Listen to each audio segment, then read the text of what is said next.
আসসালামু আলাইকুম ওয়া রাহমাতুল্লাহি ওয়া বারাকাতুহু। বর্তমান সময়ে বহু সংখ্যক যুবক এখন নাস্তিক হয়ে যাচ্ছে, কিন্তু কেন?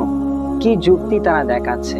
তাদের কাছে একটি যুক্তি হলো যে আল্লাহ রাসূল সাল্লাল্লাহু আলাইহি ওয়াসাল্লাম তিনি বলছেন যে আমি যে দুনিয়ায় ভূমিষ্ঠ হয়েছি, দুনিয়ায় আমার যে আগমনটা ঘটেছে, এইটা হচ্ছে কিয়ামতের বড় একটি আলামত। নবী বলছেন আমি দুনিয়ায় এসেছি, আমি আর কিয়ামত এই দুটো আঙুল যেমন পরস্পর রয়েছে ঠিক ততটুকু পরস্পর। অনুরূপভাবে আল্লাহ পাক রব্বুল আলামিন তিনি কোরআনের বহু স্থানে বহু আয়াতের মধ্যে তিনি বলছেন যে কিয়ামত খুবই সন্নিকটে। তো এই হাদিসের উপরে ভিত্তি করে এবং কোরআন মাজিদের উপরে ভিত্তি করে বহু সংখ্যক যুবক এখন এই কথাটা বলছে যে কিয়ামত যদি এতই সন্নিকটে হয়ে থাকবে, তো আল্লাহর এই বাণী 1400 বছর আগে আল্লাহ রসুলের যে বাণীটা হাদিসের মধ্যে রয়েছে তা তিনি বলেছেন 1400 বছর আগে, কিন্তু নবী বলছেন কিয়ামত এই আঙুলের মতো এতটা পরস্পর, কিন্তু এর ভিতরে এতটা সময় অতিবাহিত হয়ে গেছে, এখনো পর্যন্ত কিয়ামত সংঘটিত হলো না। আসলেই কি কিয়ামত সংঘটিত হবে, বা কিয়ামতের যে ভয়াবহ দৃশ্যের কথা বলা হয়েছে তা কি আল্লাহর পক্ষে করা সম্ভব কিনা? এই সব বিষয়ে যুবকরা এখন প্রশ্ন তোলে এবং তারা ইসলাম থেকে দূরে সরে যাচ্ছে, কিয়ামতকে তারা অবিশ্বাস করে নাস্তিক হয়ে যাচ্ছে। তো সেই সমস্যার সমাধান কল্পে আজকের এই ভিডিওটি নিয়ে এসেছি। আমি ওই একই কোরআন থেকে একই হাদিস থেকে এই বিষয়ের সমাধান দেওয়ার চেষ্টা করব। আর যারা ভিডিওটি দেখছেন একটু ধৈর্য ধরে যদি শেষ পর্যন্ত দেখেন, এত তথ্যবহুল ভিডিও এখানে থাকবে আর এমন চমৎকার এর উত্তর থাকবে, সত্যি আপনারা বিশ্বাস করতে বাধ্য হবেন। তো চলুন ভিডিওটি আমরা শুরু করি। তো এই বিষয়গুলো জানার জন্য সর্বপ্রথম আমরা জানার চেষ্টা করব কোরআন মাজিদ থেকেই, কারণ আল্লাহ পাক রব্বুল আলামিন কোরআন মাজিদের বহু স্থানে তিনি এই কথাটা বলেছেন যে কিয়ামত খুবই সন্নিকটে। যেমন সূরা কমরের মধ্যে আমার আল্লাহ পাক রব্বুল আলামিন বলছেন ইকতারাবাতিস সাআতু ওয়া শাক্কাল কমর। আল্লাহ পাক বলছেন কিয়ামত নিকটবর্তী হয়েছে আর চাঁদ বিদীর্ণ হয়ে গেছে, চাঁদ দুখণ্ড হয়ে গেছে। এখানে একটা প্রশ্ন জাগে, আল্লাহ পাক বলছেন কিয়ামত সন্নিকটে হয়েছে, কিন্তু তার পরপরই আমার আল্লাহ একথা বলছেন চাঁদ দ্বিখণ্ডিত হয়েছে। চাঁদ দ্বিখণ্ডিত হওয়ার কথাটা আল্লাহ কিয়ামতের পরপরই কেন বর্ণনা করলেন? এর পিছনে কি হিকমত রয়েছে, কি কারণ রয়েছে? এর কারণ হলো বহু সংখ্যক কাফের মুশরিকরা তারা কিয়ামতের এই সুবিশাল দিনটাকে অস্বীকার করত। তারা বলতো এই সুবিশাল যা ঘটনা কিয়ামত সম্পর্কে আমরা যা জেনেছি তা কখনো আল্লাহর পক্ষে সংঘটন করা সম্ভব না। এই জন্য আল্লাহ এর পরপরই তিনি চাঁদ দ্বিখণ্ডিত হওয়ার বর্ণনাটা নিয়ে আসলেন। কারণ আল্লাহ পাক রব্বুল আলামিন বলছেন যে আল্লাহ পাক রব্বুল আলামিনের নির্দেশ ক্রমে তার রসুলের আঙুলের ইশারায় যদি আকাশের ওই সুবিশাল চাঁদটা দুই খণ্ড হয়ে যেতে পারে, আল্লাহ যদি এই কাজটা করাতে সক্ষম হন, সেই আল্লাহর পক্ষে কিয়ামত সংগঠন করা এটা মোটেই কোনো কঠিন ব্যাপার না, এটা আরো সহজতর ব্যাপার। তাই আল্লাহ কিয়ামতের আলোচনা করার পরপরই তিনি চাঁদ দ্বিখণ্ডিত হওয়ার কথাটা বলেছেন। তো বহু সংখ্যক যুবক যে বলে থাকে যে কোরআনের বহু স্থানে আল্লাহ বলছেন যে কিয়ামত খুবই সন্নিকটে, তাহলে কিয়ামত হচ্ছে না কেন? সেই সব আয়াতের মধ্য হতে এটিও হচ্ছে একটি আয়াত। আল্লাহ যেখানে বলছেন ইকতারাবাতিস সাআত, কিয়ামত সন্নিকটে হয়েছে। কিয়ামত যদি সন্নিকটে হয়ে থাকে তাহলে তা কেন সংগঠিত হচ্ছে না? এর পিছনে মূল একটা কারণ রয়েছে, সেই কারণটাও আমার আল্লাহ এই কোরআন মাজিদের মধ্যেই বর্ণনা করেছেন। এই বিষয়টা আমরা সূক্ষ্মভাবে চিন্তা করি না, বিধায় কিন্তু আমরা কিয়ামত সম্পর্কে যে আমাদের ধারণা আছে তা আমরা ভুল বুঝে থাকি। যেমন আল্লাহ পাক রব্বুল আলামিন তিনি সূরা হজের 47 আয়াতের মধ্যে বলেছেন ওয়া ইন্না মান ইনদা রাব্বিকা কাআলফি সানাতিম মিম্মা তাউদ্দুন। আল্লাহ সূরা হজের 47 নম্বর আয়াতের মধ্যে বলছেন দিন গণনার দিক দিয়ে তোমাদের প্রভুর কাছে একদিন 1000-এর সমান, মানে আমাদের কাছে একদিন হতে 24 ঘন্টা সময় লাগে, আর আল্লাহর কাছে একদিন হতে 1000 বছর সময় লাগে। তো আল্লাহ যেখানে বলছেন কিয়ামত সন্নিকটে, ওখানে আল্লাহর হিসাব অনুযায়ী বলছেন, শরীয়তের হিসাব অনুযায়ী বলছেন।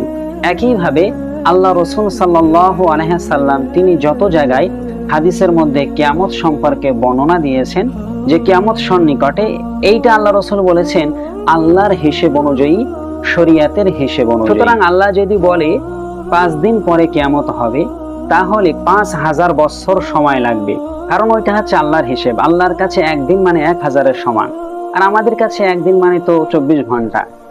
এই জন্য 1400 বছর আগে আল্লাহ কোরআন মাজিদের মধ্যে যে কথা বলেছেন তা বলেছেন আল্লাহর হিসাব অনুযায়ী। আল্লাহ রসুল হাদিসের মধ্যে 1400 বছর আগে কিয়ামত সন্নিকটে হওয়ার কথা যা বলেছেন তা রাসূলুল্লাহ এবং আল্লাহর হিসাব অনুযায়ী বলেছেন, আমাদের হিসাব অনুযায়ী নয়। কিন্তু 1400 বছর অতিবাহিত হয়ে গেল, এখনো কিয়ামত সংগঠিত হলো না। তবে নিশ্চিত রূপে এই কিয়ামত সংগঠিত হবে। কবে হবে, কখন হবে, এ সম্পর্কে জ্ঞান শুধুমাত্র আল্লাহ রয়েছে। কোন নবীকে, এমনকি আমার নবীকেও আল্লাহ কিয়ামত কখন হবে এর এক্সাক্ট দিন তারিখ ঠিক করে বলে দেননি। তবে আমার নবী এবং অন্যান্য নবীদেরকে মহান আল্লাহ পাক রব্বুল আলামিন কিয়ামতের কিছু আলামত সম্পর্কে বর্ণনা দিয়েছেন। যেমন আল্লাহ রাসূল সাল্লাল্লাহু আলাইহি সাল্লাম বলছেন, কিয়ামতের পূর্বে তোমরা যতক্ষণ পর্যন্ত 10টি আলামত না দেখবে, 10টি নিদর্শন না দেখবে, ততক্ষণ পর্যন্ত কিয়ামত সংগঠিত হবে না। সুস্পষ্ট আল্লাহ রাসূল হাদিসের ভেতরে এই কথাই বলছেন যে কিয়ামত সংগঠিত হবে না যতক্ষণ পর্যন্ত এই 10টি আলামত সংগঠিত না হবে। সেই 10টি বড় আলামত সম্পর্কে আল্লাহ রাসূল বর্ণনা দিয়েছেন। 1 নম্বরে হচ্ছে আল্লাহ রাসূল বলছেন ধোঁয়া বার হবে। কিয়ামতের পূর্বে একটি ধোঁয়া বার হবে। এই ধোঁয়ার ব্যাখ্যা দিতে গিয়ে মুহাদ্দিসগণ বলেছেন যে পূর্ব থেকে একটি ধোঁয়া বার হবে যা পশ্চিম প্রান্তর পর্যন্ত বিস্তার করবে, মানে পূব থেকে পশ্চিম গোটা পৃথিবীটা এই ধোঁয়ার মধ্যে ছেয়ে যাবে। এই ধোঁয়াটা পুরো 40 দিন পর্যন্ত দুনিয়ার বুকে বিদ্যমান থাকবে। আব্দুল্লাহ ইবনে আব্বাস রাদিয়াল্লাহু আনহু, এমনকি হুযায়ফা রাদিয়াল্লাহু তাআলা আনহু, তারা বলেছেন কিয়ামতের আগ মুহূর্তে এই ধোঁয়াটা পূর্ব দিক থেকে বার হবে, আর যা গোটা পৃথিবীটাকে অন্ধকার করে দেবে, গোটা পৃথিবীটাকে ছেয়ে ফেলবে। আর এই ধোঁয়াটা মানুষের শরীরের মধ্যে প্রবেশ করলে মানুষরা অসুস্থ হবে। যারা মুমিন তারা শুধুমাত্র ঠান্ডা রোগে আক্রান্ত হবে, আর যারা কাফের এই ধোঁয়ার ফলে তাদের মস্তিষ্কে গিয়ে আঘাত করবে আর তারা বেহুশ হয়ে জমিনেই পড়ে যাবে। 2 নম্বরে আল্লাহ রাসূল বলছেন দাজ্জাল বার হবে। কিয়ামতের আগ মুহূর্তে দাজ্জাল অবশ্যই বার হবে। 3 নম্বরে আল্লাহ রাসূল সাল্লাল্লাহু আলাইহি সাল্লাম বলছেন দাব্বাতুল আরদ। শেষ জামানায় কিয়ামতের পূর্বে জমিন ভেদ করে মাটির নিচ থেকে একটা জন্তুর আবির্ভাব ঘটবে। এই জন্তুটির নাম হলো দাব্বাতুল আরদ। এই জন্তুটির চেহারার বর্ণনা হাদিসের ব্যাখ্যার মধ্যে দেওয়া হয়েছে যে তার মুখটা হবে মানুষের মতো আকৃতি, তার পাটা হবে উটের মতো, তার পেটটা হবে হরিণের মতো, তার হাতটা হবে বানরের মতো, এবং তার এক হাতে থাকবে নবী মুসা আলাইহিস সালাতু ওয়াস সালামের লাঠি, আর তার অপর হাতে থাকবে সুলাইমান আলাইহিস সালামের আংটি। এবং এই ব্যক্তিটি মানুষের সাথে কথাবার্তাও পর্যন্ত বলবে। ব্যক্তিটি অনেক দ্রুত গতিতে সে চলতে পারবে, মানে দৌড়াতে পারবে। আর ইমানদার ব্যক্তিদের কপালে তিনি মুমিন লিখে দেবেন, আর কাফের ব্যক্তিদের কপালে তিনি কাফের লিখে দেবেন। তো যতক্ষণ পর্যন্ত এই জন্তুটি দুনিয়ায় প্রকাশ না হচ্ছে ততক্ষণ পর্যন্ত কিয়ামত সংগঠিত হবে না, আল্লাহ রাসূল বলছেন। এরপরে আমার নবী 4 নম্বরে বললেন তুলুউ শামসি মিন মাগরিবিহা। যতক্ষণ পর্যন্ত পশ্চিম আকাশে সূর্য উদিত না হবে ততক্ষণ পর্যন্ত কিয়ামত সংগঠিত হবে না। 5 নম্বরে বললেন নবী ঈসা আলাইহিস সালাতু ওয়াস সালাম যতক্ষণ পর্যন্ত দুনিয়ায় অবতরণ না করবেন ততক্ষণ পর্যন্ত কিয়ামত সংগঠিত হবে না। 6 নম্বরে আল্লাহ রাসূল বলছেন যে ইয়াজুজ মাজুজ যতক্ষণ পর্যন্ত দুনিয়ায় না আসবে ততক্ষণ পর্যন্ত কিয়ামত সংগঠিত হবে না। 7, 8 আর 9 নম্বরে আল্লাহ রাসূল বলেছেন এই দুনিয়ার জমিনে 3টি বড় বড় ভূমিধস হবে। একটা হবে পৃথিবীর পূব প্রান্তরে, একটা হবে পৃথিবীর পশ্চিম প্রান্তরে, আর একটা হবে জাজিরাতুল আরব। আল্লাহ রাসূল বলেছেন আরব উপদ্বীপে একটা ভূমিধস হবে। এই 3টি ভূমিধস যতক্ষণ পর্যন্ত দুনিয়ায় না হবে ততক্ষণ পর্যন্ত কিয়ামত সংগঠিত হবে না।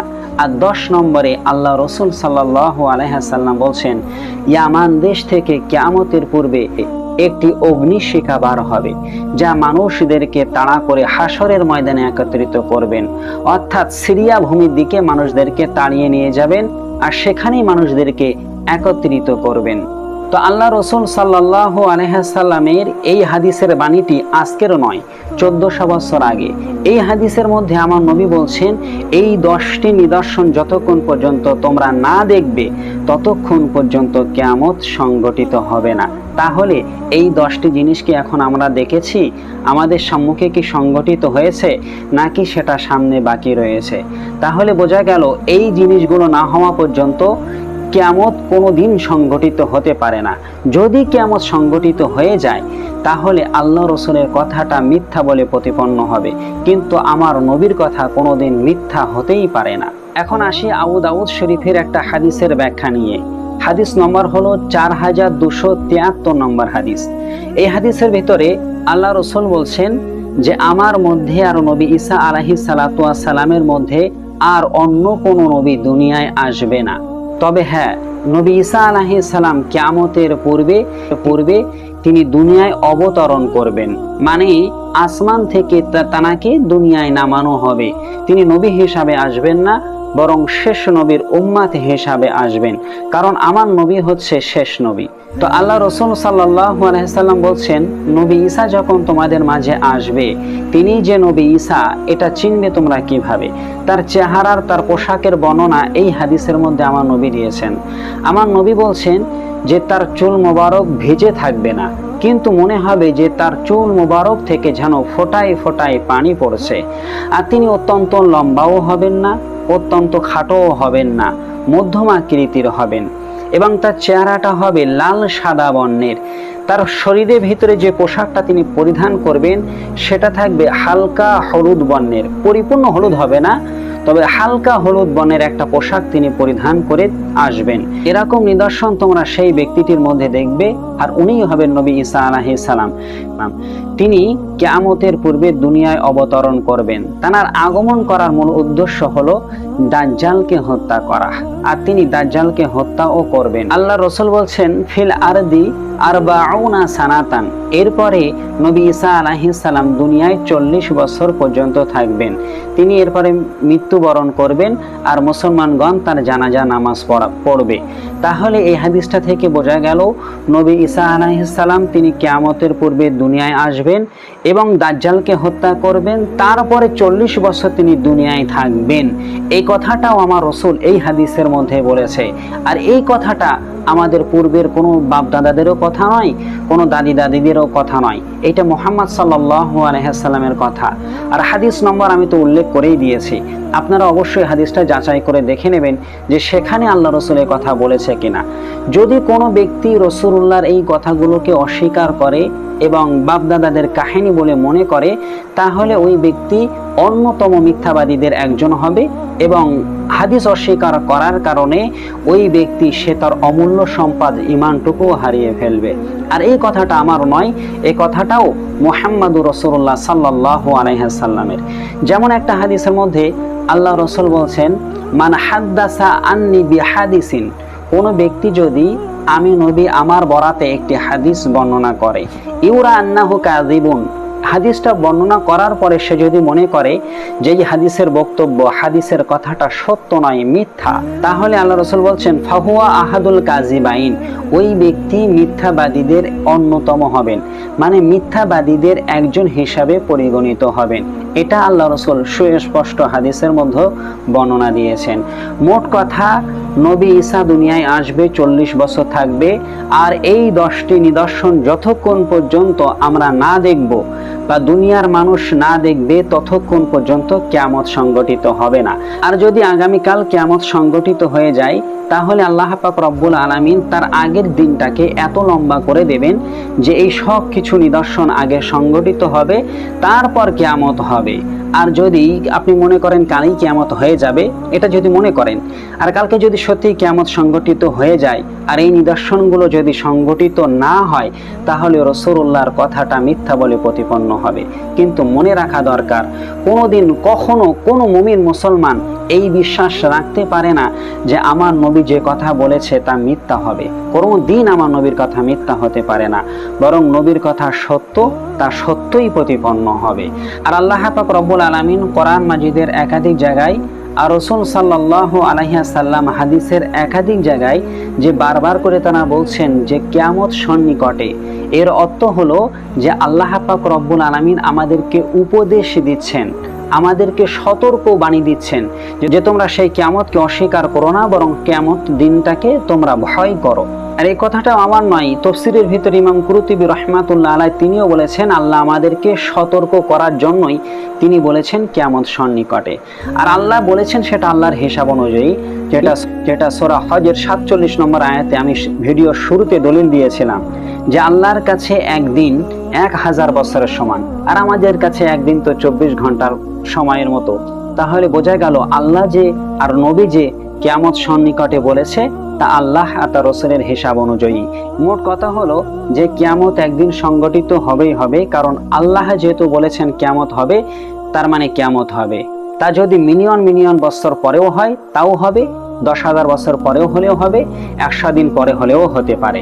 সেটা আল্লাহ পাক রব্বুল আলামিন কখন হবে তিনিই একমাত্র ভালো জানেন। আশা করি এই ভিডিও থেকে আপনারা অনেক কিছু জানতে পেরেছেন, এবং ভিডিওটা দেখে যদি মনে হয় না এখান থেকে নতুন কিছু শেখা গিয়েছে বা ভিডিওটা তথ্যবহুল ছিল, তাহলে অবশ্যই ভিডিওতে একটি লাইক করে দেবেন আর অন্যদের কাছে একটু শেয়ার করে দেবেন, যাতে মুসলমান ওইসব যুবকরা নাস্তিক হওয়া থেকে বাঁচতে পারে।